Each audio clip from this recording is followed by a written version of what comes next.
Have you ever wondered why loving your child so deeply can be so painful? Are you tired of holding it all together while you're quietly breaking inside? What if I told you that the place you need to start isn't with fixing your child? It's with giving yourself some compassion. If that sounds like you, you're not alone. So many of us struggle silently when our teen or our adult child is going through something difficult. And we don't talk about it because there's shame, fear, and judgment surrounding it. Welcome back to Turn the Lens Inward. And I'm Lisa Taylor. I help parents and women who feel overwhelmed, stuck, or emotionally exhausted reconnect with themselves so that they can move forward with clarity, compassion, and confidence. In this solo episode, we're going to talk about what it's really like to be the parent of a child who is struggling, whether that's mental health, school, substances, self harm, or just watching them unfold in a way that you didn't imagine they would turn out to be like. So, what we're focusing on is the parent, not the child. What's inside their mind and in their heart. By the end of this episode, you'll understand why self blame, guilt, and exhaustion are keeping you stuck, and how turning the lens inward is the first step to helping both you and your child. So stick around because we're answering this question. How do you give yourself grace when your child is struggling and you don't know what to do next? Let's get into the episode.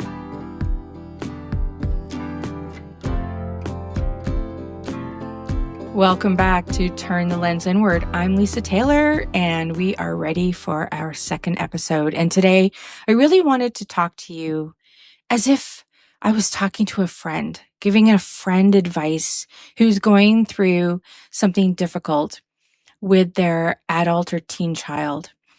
And I remember when I was going through this and I didn't have anyone to talk to because I didn't want to talk about it outwardly. Back in 2017, talking about mental illness was just starting to come into a time where it wasn't as shameful as it had been in the past, but there was still a lot of shame around it. So you're dealing with this kid, and perhaps they're not doing well in school, they're not listening to you, they're screwing up their life according to our plan of what we think their life should look like. And they might have already dropped out. They might be getting themselves into trouble. They might be getting into drinking, drugs. It could be self-harm. It could be suicidal ideology or tendencies or even attempts. It can be on a scale of 1 to 10 in seriousness. So take that into consideration while I'm talking to you. I'm talking to you, the parent. I'm not talking about the situation or the scenario that you're currently going through. What that is unique and individual to you. That being said, let's talk about normalizing how you're feeling. Because I'm going to guarantee you, if there were a room of 10 people, probably 4 of them would be going through exactly what you're going through. But we're not in a room talking to each other about these problems. This is not how we are in society. We don't run around talking about all the terrible things that are happening. We're trying to exist. We're trying to live a life. We're trying to live our lives. And everybody wants to live a life that they love, that they're happy about, that they're joyful about. But you could be going through so much struggle at work. You could be going through struggle with your partner. You could be going through struggle physically, but you're definitely going through struggle mentally if you're dealing with something like this. And it can lead to a lot of overwhelm. It can lead to stress, shame, exhaustion. And when I say, let's talk about normalizing this, at the end of the day, I want the message of today's podcast to be, how do you how do you give yourself compassion and give yourself grace to deal with this? Because you matter too. Not just your kid, but you. You're here to live your life. And this may sound a little bit selfish, but don't we have a right to be selfish about our life? That's what I kept asking myself. I kept going back to, I just want to live my life. I just want to go to work. I just want to not have all of these problems all the time. Why does everything have to be such a huge, big problem? And when your kid is suffering, you are essentially suffering. And this, I'm going to go completely off topic right now, but this has popped into my head. I remember while I was going through all of this, my daughter at the time had a social worker to deal with some stuff that she was put on our case to navigate. We ended up getting a lot of great resources when we ended up going very private versus staying in the public government run world that we live in. And she had suggested to me this group, and it was for parents.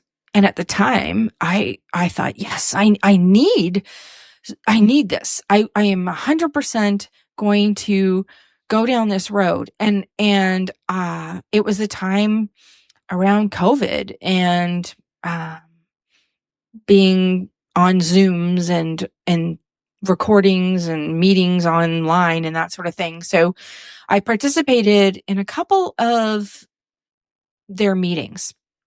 And what I found was these parents were so fed up with their kids. Their kids had caused so much problems. Let's use the word drama in their life, that they were not very happy with their kids, and they were quite happy to pass them on to somebody else as somebody else's problem. Maybe another spouse, if they were separated, out onto the street, deal with it. This isn't my problem. I can't handle you anymore. And I just sensed that they didn't love their kids. I sensed that they hated their kids. And I think that these scenarios, what our kids are going through with mental illness, can get us to a place where we just don't like our kids and possibly even hate the situation that they've put us in. So that just popped into my head. I was talking about, we love our kids. So I was the parent who was advised by many of my friends, you need to get yourself out of this situation. This isn't good for you. It's not healthy. The energy is bad. It's affecting your life. By that time, I was no longer working. I was trying to run an online business. I had a networking business. I was trying to build myself up and create this new identity as this entrepreneur, but it was causing a lot of problems. And really, it wasn't something that I was letting everybody know about, as I'm sure you're not letting everybody know about. But there were a few people who knew what was going on, and they were advising me to sort of walk away. So here I am faced with a group and some of my friends, and they're all kind of saying the same thing. I couldn't bring myself to do that. This was my kid. I was in it for the long haul. So if that's where you are right now and you're in this for the long haul, this conversation is for you. And this podcast essentially is for you, because you got to do what's right for you. And I'm not judging anyone who chooses themselves and their livelihood and their sanity and their health over trying to help a child. And there's many, again, 1 to 10, let's rate the problem at where it is. And there are nuances around this. So I'm speaking more in general terms, but you are here to help your kid, but you don't know what to do. You're exhausted, you're overwhelmed, you're feeling this self-shame about what's going on behind closed doors. And being a parent today is different than when we were kids growing up and what our parents were dealing with. And that's another whole scenario there. You've got your parents telling you what to do, possibly, and how they would handle a situation. Only you know what is right for you. And I'm going to give you the permission here to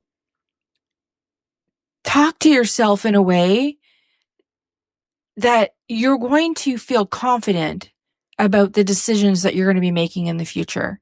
You're going to know that I'm going to try this and it may not work, but it might work.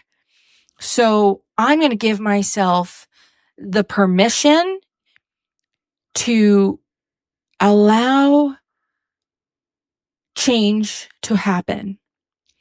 And when I talk about turning the lens inward, that really is sort of the first step. And it's looking at yourself and being conscious of what's really happening. So what gets in the way is our egos.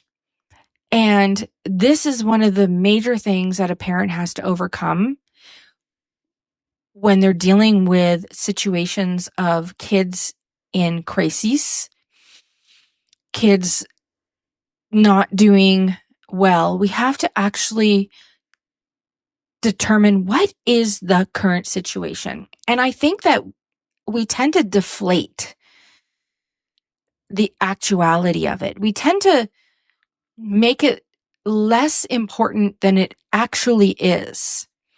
I remember my kid telling me things when she was having memories about traumatic experiences and thinking, oh my gosh, this is too much for me to be able to even handle. How is she able to handle it? And it's real, it's out there. What do I do to address it? And almost wanting to push it aside because we can't handle it. We can't handle the truth of this. So our ego is in the way telling us, and when I talk about ego, I first want to mention ego is something that's there to protect us. It's there to protect us from change, from doing things that are going to put us in an uncomfortable situation or scenario. Even if that uncomfortable situation or scenario is bad, it's something that the ego knows and understands. And therefore, it wants to keep us there. So when we want to get out of that situation, the ego is something that we have to fight against. And the situation being, my kid needs me. I have to pretend like everything's okay and still be able to go to work and still be able to pay bills and still be able to have a social life and enjoy certain aspects of life. But this whole other like elephant in the room is there. And do we want to face it? And how do we face the elephant in the room? Well, we take one bite at a time. So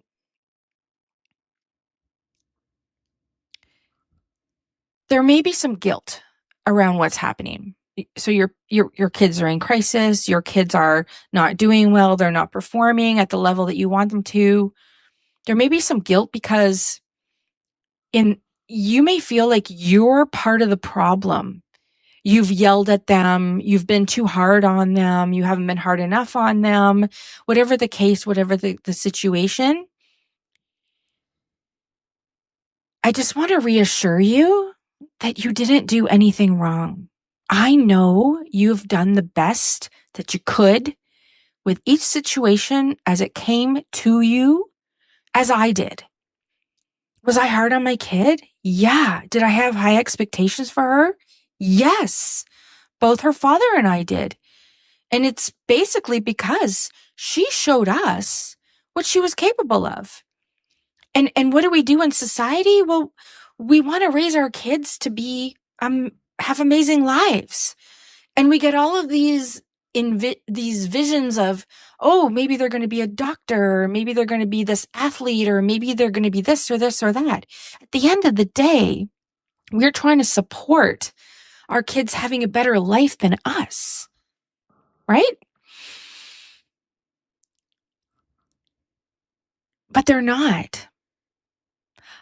There's a part of this situation that you might have to overcome where you come to realize they're not just making all this up. They're not being this way to get attention. They're not suffering because that's how it actually may be how they have learned to get love and attention from us. And there can be guilt around that. But I remember having a conversation with my ex, and he's like, well, she's just entitled, and she's just this, and she's just that. And I thought, who chooses to suffer as much as this? Because that's how they want to get goodness out of the world. It just didn't make any sense to me. And maybe it's not making sense to you. And maybe we have to look at it from a different perspective. And it's not all your fault. But some of it might be something that you now have the power to look at differently, address differently, and do things differently in order to make the change that's required. And I'll tell you what, your kid, they're not signing up for change right now with whatever's going on. My kid was trapped in the world that she was trapped in and had their own self-talk going on. We all have this, I don't even know how to describe it, this thing going on in the background, this conversation going on, this program running in the background. And a lot of it, we're not really aware of. But it does need to be addressed, and it needs to be tweaked. And it does need to possibly change in order to change the situation and make it better. So I want you to consider letting go of this guilt and the self-blame that you might have going on in the background. Why is this my life? Why is my kid like this? Did I do something wrong to make all this happen? Because you're sitting at the bottom of the toilet bowl, flushing, trying to swim out. And it's just too overwhelming. It's too impossible to even consider. How can we change any of this? You might be avoiding it. You might be overbearing. You might be putting too much time and effort into wanting to change it. All of these emotions that you're feeling, whatever it is you're feeling, they're all valid. We're parenting in an unprecedented world. We don't know what's coming, what the state of the world is, what the state of our country might be. Everything is in upheaval. We're here 100% on purpose right now in this time to help make these changes. And I believe the changes start in our little world behind that door. And they first start with, what am I saying to myself? Am I blaming myself? Do I feel guilty? Am I angry?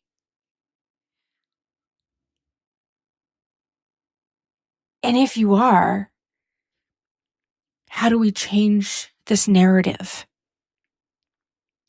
Well, we first have to know what the narrative is. We have to acknowledge it. And the practice really, really is recognizing, is it healthy? And if it's not, how are you going to help your kid? If you've got all this lack of self-confidence, lack of self-assurance, lack of love for self, you're blaming yourself. You're the way that we speak to ourselves. We wouldn't speak to another person like that, but we might talk to our kid like that. I did. Maybe I was spoken to that way. There's so many situations and scenarios.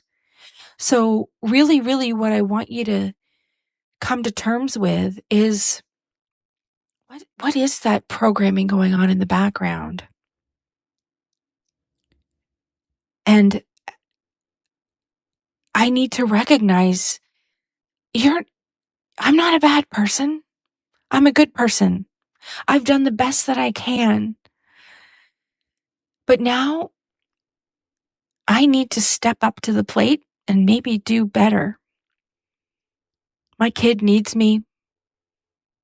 Maybe you have one kid who's got all these problems and you have another kid who's perfect. I'll tell you what, that kid needs you too.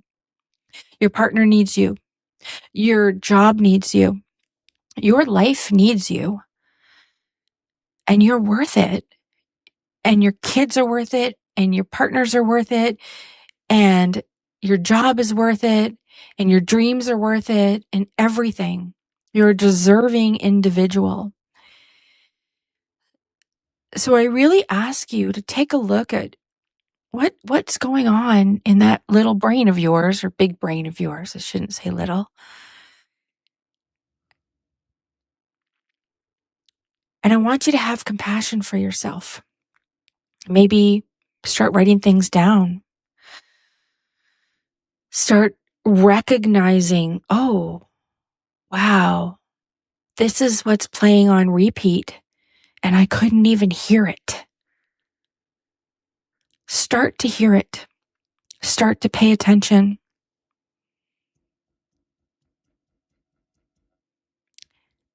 Give yourself some grace at this stage. We're going to move into other things that we can do, but until we recognize what's actually happening right now, are we good? Is the love there? Is the cup full? Have I dealt with my own emotional problems? Do I have emotional dysregulation? Am I able to face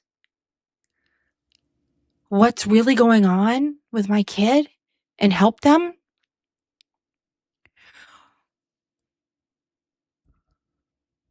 Because you might not be yet. But I guarantee you, if you start here, you'll start to become conscious of what's really going on in your world. In 2026, we're just on this autopilot, and we're all dealing with so many of the same problems. Life is busy. Life is hard. Life is expensive. The future's unknown.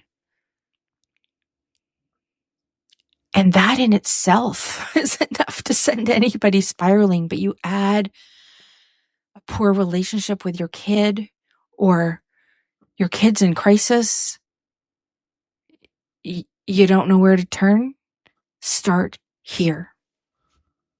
I'm telling you, just keep coming back to what's going on inside this brain, what the voice inside is talking and saying to the self. And then we can start unpacking how we're going to manage to help externally, but internal first. Okay, that's it for today. Thank you for joining. And if you're watching on the YouTube, comment, ask questions. If you want to reach out, I'm always available for a conversation. This is what I'm doing this for, is because I've been where you are right now, and I want to help you. Okay. Mwah. Till next time.